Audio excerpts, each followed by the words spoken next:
GM के प्रस्तुत कट्टा चळवळीच्या मध्ये आपलं सर्वांचं स्वागत आहे आणि सर्वांना क्रांतिकारी जय भीम। आज चळवळीच्या कट्ट्यामध्ये आपल्यासोबत चर्चा करण्यासाठी प्राध्यापक ॲडव्होकेट बऱ्याच उपाध्याय आहेत त्यांच्या पुढे आणि त्यांनी नुकतीच नामांतर लढ्यावर PhD प्राप्त केलेली आहे असे डॉक्टर प्रमोद वाघमारे सर आपल्यासोबत चर्चा करण्यासाठी आहेत। तर वाघमारे सर, प्रथमतः तुम्हाला जय भीम। जय भीम। आणि तुम्हाला या चळवळीच्या कट्ट्यामध्ये तुमचं हार्दिक स्वागत आहे की समाजामध्ये बरेच लोक आपल्या गरजा भागवण्यासाठी धडपडत आहेत। तर हे इतक्या गरजा वाढलेल्या ते पूर्ण करण्यासाठी खूप धडपडत आहेत आणि दुसरीकडे सामाजिक मूल्य, समता, स्वातंत्र्य, बंधुत्व, न्याय याच्याकडे बरंच काही दुर्लक्ष होत आहे आणि आपल्या गरजा मोठे मोठे बंगले, मोठे मोठे माड्या ह्याच पूर्ण करण्यासाठी खटपट करत आहेत आणि हे आपले सामाजिक मूल्य दूर जात आहेत। याच्याबद्दल तुम्हाला काय वाटतं? प्रथमतः या ठिकाणी कट्टा चळवळीचा प्रेक्षकांना मी या ठिकाणी सप्रेम जय भीम। या ठिकाणी मला जो प्रश्न विचारलेला आहे की स्वातंत्र्य, समता, बंधुता आणि न्याय ही मूल्ये आज पायदळी तुडवले जात आहेत आणि सर्व व्यक्ती आहेत, सर्व जे समाज आहे तो केवळ मूलभूत गरजा कशा पूर्ण होतील यासाठी प्रयत्नशील आहे। मग याचं प्रमुख काय कारण असू शकते? तर सरांच्या प्रश्नामध्ये पहिल्यांदाच कारण सांगितलं, उत्तर दिलेलं आहे सरांनी की बाबा सर्व समाजातील लोक आजकाल जे काय झालेले आहेत, स्वतःच्या मूलभूत गरजांच्या पाठीमागे लागलेले आहेत, धावत आहेत। पूर्वी मूलभूत गरजा या कमी होत्या पण आता वाढलेल्या आहेत। मानवाने बुद्धिमत्तेच्या जोरावर वैज्ञानिक क्रांती केलेली आहे। अत्याधिक सुखसुविधा मिळाव्या यासाठी नवीन नवीन टेक्नॉलॉजी या ठिकाणी आलेली आहे, तंत्रज्ञान आलेलं आहे। मग हे तंत्रज्ञानाच्या आधारावर भौतिक सुखाच्या पाठीमागं लागलेले आहेत जवळपास सगळेजण। खरं तर हे तंत्रज्ञानाची प्रगती झाली याच्यामागचं कारण म्हणजे माणसाचं काम जे आहे सोयीस्कर व्हावं, मात्र हे तंत्रज्ञान माणसाच्याच मूल्यांना, माणसांना जी मूल्य आहेत ते मूल्यच पायदळी तुडवताना दिसत आहे। याच्या पाठीमागचं कारण म्हणजे माणसाच्या मूलभूत गरजामध्ये झालेली वाढ। सुरुवातीला अन्न, वस्त्र, निवारा केवळ याच मूलभूत गरजा होत्या, मात्र आता नवीन तंत्रज्ञान, एक उदाहरण द्यायचं म्हणून सांगतो की मोबाईल हे सुद्धा आज मूलभूत गरज झाल्यासारखंच झालेलं आहे। भले कोणत्या पुस्तकामध्ये कुठं याच्यात नसेल पण ही भविष्यामध्ये कशाला आज वर्तमान काळामध्ये तशी गरज झालेली आहे। म्हणजे आज मोबाईलमध्ये रिचार्ज नसला, एखाद्या दिवशी नेटवर्क नसलं, इंटरनेट चालत नाही, त्यावेळेस माणसाला काय वाटते? करमत नाही। लहान मुलांपासून वयोवृद्ध व्यक्तींपर्यंत जर पाहिलं तर मोबाईलचं ॲडिक्शन झालं आहे, व्यसन झालेलं आहे। त्यामुळं मूल्य काय आहेत, मूल्य विसरत चाललेलं आहे व्यक्ती। मग जी काही मूल्य आहेत ती सरळ त्या मूल्यांकडे दुर्लक्ष होते। ज्यावेळेस माणूस हा स्वतःच्या मूलभूत गरजा, ज्या भौतिक सुखसोयी सुविधा आहेत त्या पूर्ण करू शकत नाही, त्याच्या पाठीमागे धडपडत चाललेला आहे, मग त्यांना मूल्य कुठून दिसणार आहे? हे एक या ठिकाणचं प्रमुख कारण म्हणून आपल्याला सांगता येते। बरोबर आहे सर। सर, भारत देशामध्ये, आपल्या भारतामध्ये बरेच महापुरुष होऊन गेले आणि त्यांनी समाजाच्या उपयोगी खूप चांगल्या उपाययोजना, खूप काही मार्ग दाखवलेले आहेत, खूप चांगले विचार ठेवलेले आहेत। तरीही पण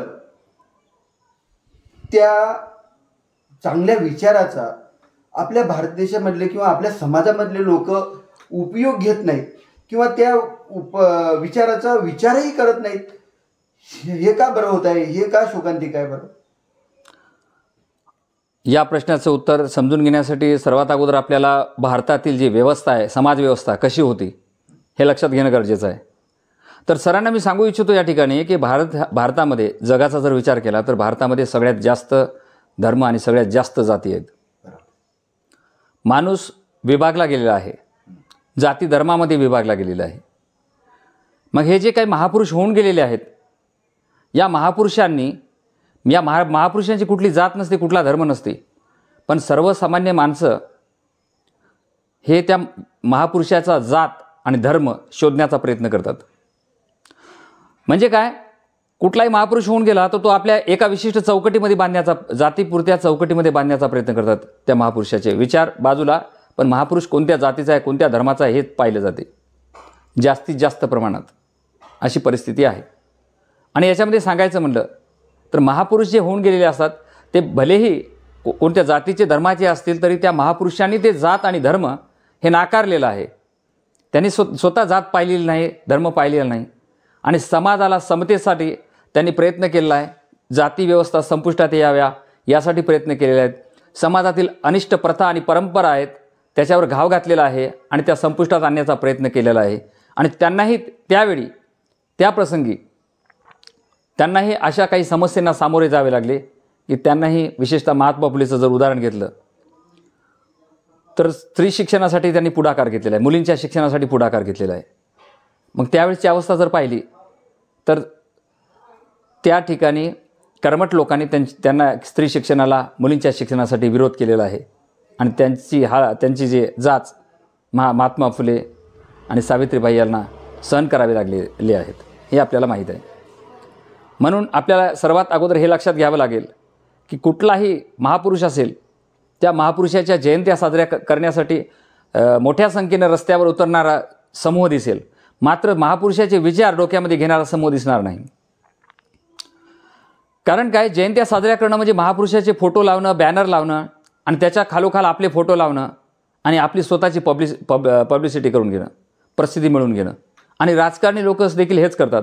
राजकारणासाठी महापुरुषांचा वापर करतात, महापुरुषांच्या फोटोचा वापर करतात, मात्र ते विचार पेरण्याचं काम करत नाहीत, तशा प्रकारे कृती करत नाहीत, स्वतःच्या वर्तनामध्ये महापुरुषाचे विचार येऊ देत नाहीत. म्हणून हा एक आपल्याला दोष या ठिकाणी सांगता येईल की महापुरुष भरपूर होऊन गेले, मोठ्या प्रमाणात होऊन गेले. महापुरुषांनी खूप मोठ्या प्रमाणात त्याग केला, तरीही आपल्याला फक्त ते वाचनापुरतं ठेवतो आपण, आणि तो स्वतः आत्मसात करत नाहीत, त्यांच्या विचारानुसार चालत नाहीत.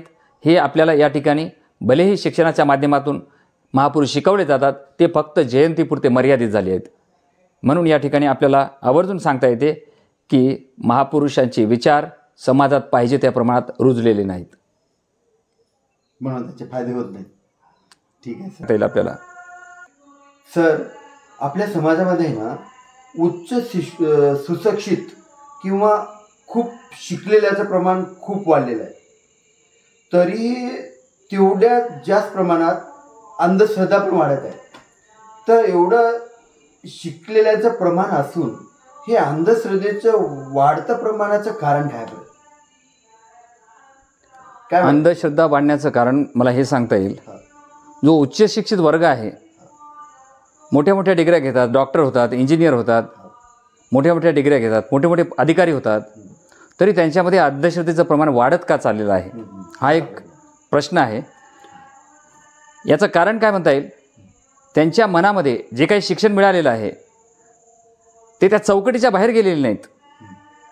शिक्षण तर घेतलं त्यांनी, भरपूर शिक्षण घेतलेलं आहे, फक्त शिक्षण ॲकॅडमिक शिक्षण झालं आहे, फक्त कुठंतरी पदवी मिळवायची आणि शिक्षण घ्यायचं. बरोबर. मग नुसत्या पदव्या घेऊन उपयोग काय? तुम्ही त्या पदव्यांचा, त्या शिक्षणाचा स्वतःसाठी उपयोग नाही करू शकत, स्वतःच्या जीवनामध्ये ते शिक्षण घेऊ शकत नाही, त्याचा अर्थ काय? एवढंच नाही तर अगोदरच्या काळामध्ये जी काही अंधश्रद्धा होती ती अंधश्रद्धासुद्धा अशा पद्धतीनं डोक्यातून जात नाही म्हणजे काय म्हणावं लागेल. अगोदरच्या काळात खूप जास्त प्रमाणात होती, मात्र आताही काही कमी झाली नाही, आताही वाढत आहे. म्हणजे पदव्या फक्त भिंतीवर टांगण्यापुरती आहेत का, हा सर्वसामान्यांना प्रश्न पडणे बरोबर आहे. आपला प्रश्नही तोच बरोबर आहे. समाजामध्ये अशा प्रकारच्या उच्च शिक्षितांचं प्रमाण वाढत आहे, मोठ्या मोठ्या डिग्र्या घेतलेल्या आहेत, इंजिनियर झालेले आहेत, मात्र वर्तनामध्ये जर पाहिलं, एखादा डॉक्टर जरी, एक उदाहरण देतो मी तुम्हाला, एखादा डॉक्टर जरी झाला, डॉक्टर काय म्हणतो, आम्ही प्रयत्न करतो, बाकी सगळं देव पाहून घेईल. आता डॉक्टरांनी जर असं म्हटलं तर डॉक्टर काय करतात सांगा ना तुम्ही. म्हणजे उच्च शिक्षण घेऊन सुद्धा ते काय करतात, या ठिकाणी समाजामध्ये एक प्रकारची माणसाची श्रद्धा असावी पण अंधश्रद्धा पेरण्याचं काम करू नये, किंवा एखाद्या बंधुभावाकडे जावं, असं करावं, आम्ही उपचार करतो, ते उपचार करण्याचं काम करतात. इंजिनियर असेल किंवा इतर कोणीही असेल, नवस करतात. मुलगा होत नाही, नवस करा. मुलगी होत नाही, नवस करा. इकडं जा, तिकडं जा, देवधर्म करा. सुट्ट्यांचा वापर जास्तीत जास्त शिक्षक वर्गसुद्धा जर पाहिलं तर सुट्ट्यांचा उपयोग फक्त देवदर्शनासाठी आणि इकडे तिकडे फिरण्यासाठी. खरंच मला एक प्रश्न आहे की बाबा, त्या शिक्षकांनी असो, उच्च शिक्षितांनी असो, कुणी असो, डॉक्टरनी असो, इंजिनियर असो, देव पाहिला आहे का? मग तुमची जबाबदारी आहे येणाऱ्या पिढीला सुधारण्याची, त्यांच्या डोक्यातून अंधश्रद्धा काढण्याची. मात्र तुम्हीच त्या येणाऱ्या पिढींना जर अशा प्रकारे अंधश्रद्धेच्या खाईत लोटत असाल तर समाज कसा जागृत होईल? तुमच्या पदव्या फक्त टांगण्यापुरत्या, घरावर टांगण्यापुरत्या घरामध्ये, आणि तुमच्या व्यवसायापुरती, जे काही पगार मिळतो त्या पगार मिळवण्यापुरता, आपला व्यवसाय चालवण्यापुरत्या. मग समाज प्रबोधनाचं काम कोण करायचं? येणारी पिढीने तेच करायचं का? अशा पद्धतीने हे उच्च शिक्षित जो वर्ग आहे तो वर्ग योग्य पद्धतीनं काम करत नाही, प्रामाणिकपणे काम करत नाही. त्यांनाही माहीत आहे काय आहे. आणि दुसरी बाब, याच्यामध्ये दुसरा एक मुद्दा सांगतो. काही विशिष्ट समाजातील एका घटकाची एक दुकानदारी आहे. दुकानदारी म्हणजे काय? जन्मता मिळालेली त्यांना एक रोजगार आहे आणि तो रोजगार चालवण्याचं काम करतात. हे देखील या ठिकाणी आवर्जून सांगणं गरजेचं वाटते. त्यांना पटतंय याच्यामध्ये काय आहे नाही आहे, पटत असलं तरी त्यांना त्यांचा रोजगार टिकवायचा आहे, म्हणून तशा पद्धतीची त्यांची दुकानदारी चालू करतात. यावर मी जास्त विस्तारानं बोलू शकत नाही. मात्र एवढं सांगतो, असे काही घटक उच्च शिक्षितही जबाबदार आहेत आणि या समाज व्यवस्थेमध्ये असलेले कर्मठ काही लोक जे आहेत, ही व्यवस्था तोडू इच्छित नाहीत, ही व्यवस्था टिकून ठेवू इच्छित आहेत, असेही काही आहेत. हे 2 कारणं प्रमुख म्हणून सांगता येतील. यासह अनेक कारणं आहेत. माणसाची मानसिकताही तेवढीच गरजेची आहे. पुस्तकात वाचतो, पण आपल्याला काय स्वीकारायचं ते आपण स्वीकारत नाहीत. मग आपण दोष सरकारला देत बसायचं, या कर्मठ लोकांना देत बसायचं, की म्हणजे अगोदरच्या पिढीला देत बसायचं? पुस्तकात वाचा ना तुम्ही, सगळ्यात सोपं. त्याच्यावर उपाय देखील सांगतो. पुस्तकात वाचा, पुस्तकात काय सांगितले ते पहा आणि त्याच्यानुसार चाला. महापुरुषांनी सांगितलेले विचार आहेत ते आत्मसात करा, त्या विचारानुसार चाला. आपोआपच या ठिकाणी मला सांगता येईल की या ठिकाणी अंधश्रद्धा निघून जाईल. बरोबर आहे सर. खरंच खूप मोठी खंत आहे. अंधश्रद्धा जर समाजातून गेली तर बऱ्याच समस्येचं निवारण होते. समाज चांगल्या दिशेने वाटचाल करू शकतो. तर सुशिक्षित माझी एक प्रांजल भूमिका आहे, एक अपेक्षा आहे सुशिक्षित वर्गाकडे, की त्यांनी आपलं कुटुंब, पहिले कुटुंबाला अंधश्रद्धेतून काढावं, नंतर त्यांच्या जे ऑफिसमध्ये एम्प्लॉईज वगैरे असतात किंवा समाजामध्ये जाऊन प्रबोधनाचं काम करावं. निश्चित तुम्ही चांगलं एक त्याचं उत्तर दिलेलं आहे सर. तथागत भगवान गौतम बुद्धांनी आपल्याला त्रिशरण पंचशील दिला आणि ते त्रिशरण पंचशील आहे ना, डॉक्टर बाबासाहेब आंबेडकरांनी 22 प्रतिज्ञेमध्ये विस्ताराने दिलेलं आहे. तर हे महापुरुषांचे विचार, हे पंचशिला, याचं सतत उल्लंघन समाजामधून का होत आहे? समाज अनुकरण का करत नाही? याचं उल्लंघन जास्तीत जास्त प्रमाणात का करत आहे बरं? सर्वात प्रथम या ठिकाणी तथागत गौतम बुद्धांनी सांगितलेले पंचशील आणि डॉक्टर बाबासाहेब आंबेडकरांनी सांगितलेल्या 22 प्रतिज्ञा. डॉक्टर बाबासाहेब आंबेडकरांना त्या काळात माहीत होतं समाज हा आपला कर्मकांडात गुंतलेला आहे जास्तीत जास्त, आणि त्यांना बाहेर काढण्यासाठी त्यांनी 22 प्रतिज्ञा दिल्या. त्या 22 प्रतिज्ञेमध्ये त्यांनी सांगितलेलं आहे, पहिलीच प्रतिज्ञा की मी ब्रह्मा विष्णू महेश यांना अवतार मानणार नाही, देव मानणार नाही. याचा अर्थ हिंदू धर्मातील देवदेवता आहेत यांच्यावर कडाडून टीका केल्यात असा होत नाही, तर आपला जो समाज चिखलामध्ये दबलेला आहे त्या समाजाला कुठंतरी, चिखलामध्ये दबलेल्या समाजाला आणि कर्मकांडात अडकलेल्या समाजाला या कर्मकांडातून बाहेर काढून एक वैज्ञानिक दृष्टिकोन देण्याचा त्यांनी प्रयत्न केलेला आहे. म्हणून त्यांनी बौद्ध धर्माचा स्वीकार केलेला आहे आणि त्यामध्ये त्यांनी पंचशिलाला अनुसरून 22 प्रतिज्ञा दिलेल्या आहेत. हे डॉक्टर बाबासाहेब आंबेडकरांनी केलं आहे. पण आजचे आपले जे नेतृत्व करणारे जे आहेत, बाबासाहेबांचा विचार 22 प्रतिज्ञा आवर्जून सांगतात एकीकडं आणि दुसरीकडं देवदेवतावर शिवीगाळ करतात. म्हणजे एक प्रकारे हिंदू लोकांचा द्वेष, हिंदू लोकांप्रती असणारा द्वेष ते पसरवण्याचं काम करतात. प्रश्न वेगळा आहे, पण हे पार्श्वभूमी मला सांगणं गरजेचं वाटते. प्रश्नाच्या अगोदरची काही डॉक्टर बाबासाहेब आंबेडकरांची त्या काळातले विचार काय होते. मग आता दुसरी गोष्ट, हे पसरत का आहे? या ठिकाणी सर्रास 22 प्रतिज्ञांचं उल्लंघन का होत आहे, हा प्रश्न आहे. तर यामध्ये सर्वात महत्त्वाची गोष्ट म्हणजे जे काही प्रसिद्धी माध्यम आहे, मीडिया आहे, किंवा वेगवेगळे चित्रपट आहेत, लघुपट आहेत, सिरियल्स आहेत, यांच्या माध्यमातून जे काही भडक वक्तव्य असेल, भडक प्रदर्शनं असेल, अशा काही गोष्टी दाखवल्या जातात. निश्चितच याचा समाजातील तळागाळातील घटकावर याचा परिणाम साहजिकच आहे होणं. मग या घटकाचा ज्यावेळेस परिणाम होतो, प्रभाव पडतो, त्यावेळेस त्याचं अनुकरण करू लागतात. म्हणजे आजकाल जर पाहिलं तर कोणताही चित्रपट असो, कुठं ना कुठंतरी काही ना काहीतरी 22 प्रतिज्ञामध्ये सांगितलेलं असेल किंवा पंचशिलामध्ये सांगितलेलं आहे, हिंसा करू नका.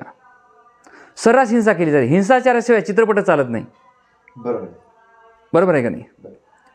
मला हे सांगायचं या ठिकाणी की अशा प्रकारे जे काही चित्रपट आहेत, जे काही लघुपट आहेत, सिरियल्स आहेत, यांच्या माध्यमातून मात्र मोठ्या प्रमाणात 22 प्रतिज्ञाचं उल्लंघन करण्यासाठी एक पोषक वातावरण निर्माण केलं जाते.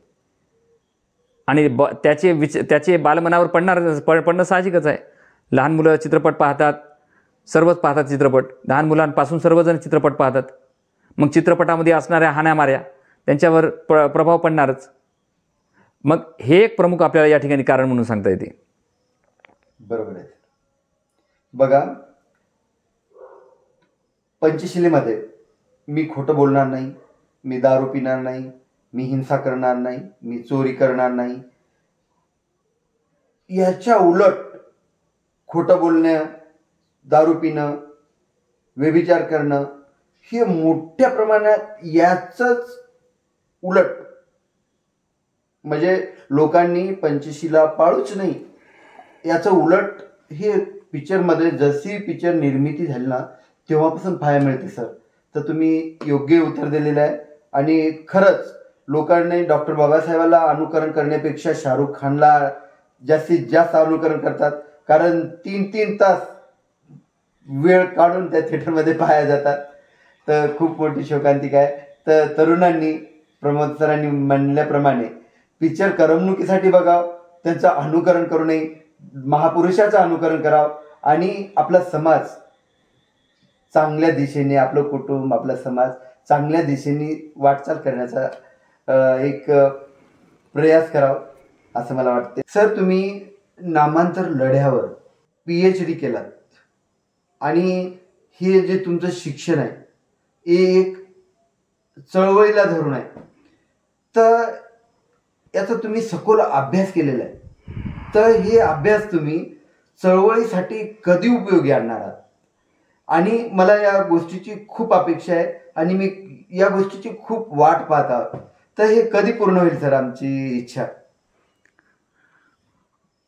मी या ठिकाणी सांगू इच्छितो, चळवळ, आंदोलनामध्ये उतरणं म्हणजे नेमकं कशा पद्धतीनं, याच्यावर मला थोडक्यात सांगावंसं वाटते.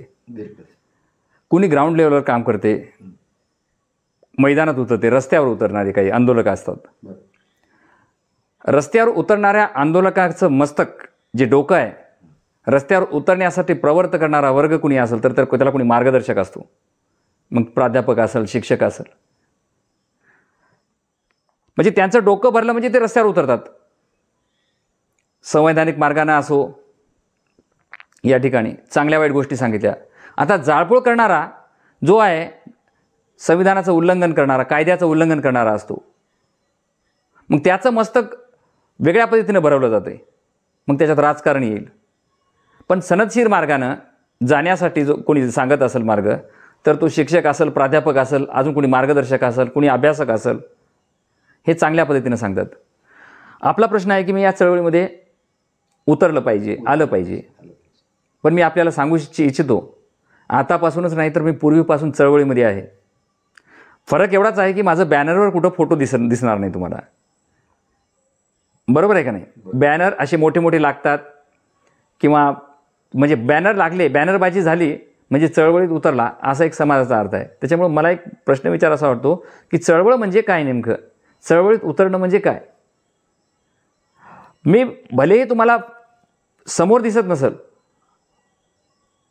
पण जी पाठीमागं जी समोर आलेल्या व्यक्तींना जे प्रवर्त करतो किंवा समोर जाण्यासाठी सांगतो, त्यांना संघटित करतो, त्याच्या पाठीमागे फूल नाही मात्र फुलाची पाकळी म्हणून मी काम करतो. निश्चितच एवढं सांगू शकतो तुम्हाला की बाबा चळवळीत मी लेखनाच्या माध्यमातून असेल किंवा विद्यार्थ्यांना शिकवण्याच्या माध्यमातून असेल, माझे आर्टिकल वगैरे येतात पेपरमध्ये, त्या पेपरमध्ये सुद्धा माझी भूमिका मांडली जाते. त्या ठिकाणी मी माझी भूमिका, माझं मत मांडतो, चालू घडामोडीवर लिखाण करतो, त्याच्या माध्यमातून लोकांना जागृत करण्याचं काम करतो. दोन समाजामध्ये जर तेढ निर्माण झाला असेल तर ते तेढ मिटवण्याचं काम करतो मी. माझा एक छोटासा प्रयत्न असतो तो.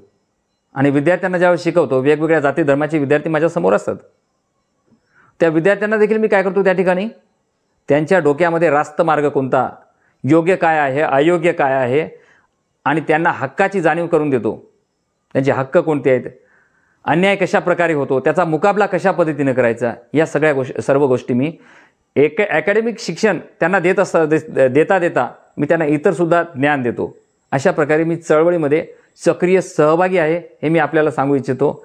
आणि भविष्यामध्ये वेळ पडली तर मी रस्त्यावरही उतरेल संविधानिक मार्गाने, एवढं मात्र तुम्हाला निश्चितपणे सांगतो. निश्चितच आम्हाला प्राध्यापक वाघमारे एक आंदोलन करता नाही पाहिजे.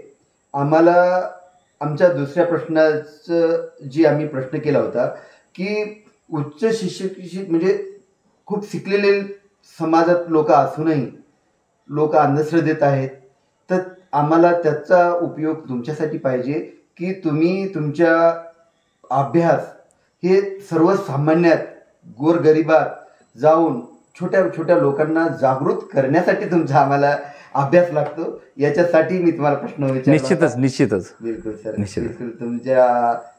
तुम्ही आम्हाला या तुमच्या मुलाखतीतून चळवळीमध्ये येतो हे आश्वासन दिल्याबद्दल आम्हाला चांगलं वाटलं. निश्चितच ही तुमची सर्व मुलाखत ऐकून आमचे जे प्रेक्षक आहेत किंवा जे बी बघणारा वर्ग, त्याच्यात काहीतरी परिवर्तन घडून येईल अशी अपेक्षा आहे. आणि त्याच अपेक्षेनेही मी कट्टा चळवळीचा प्रोग्राम चालू केलेला आहे. तर निश्चित सर, खूपच तुमचं धन्यवाद. तुम्ही आमच्या कार्यक्रमाला आलात आणि चांगलं आम्हाला समजून सांगितलात, याबद्दल तुमचं धन्यवाद. जय भीम. जय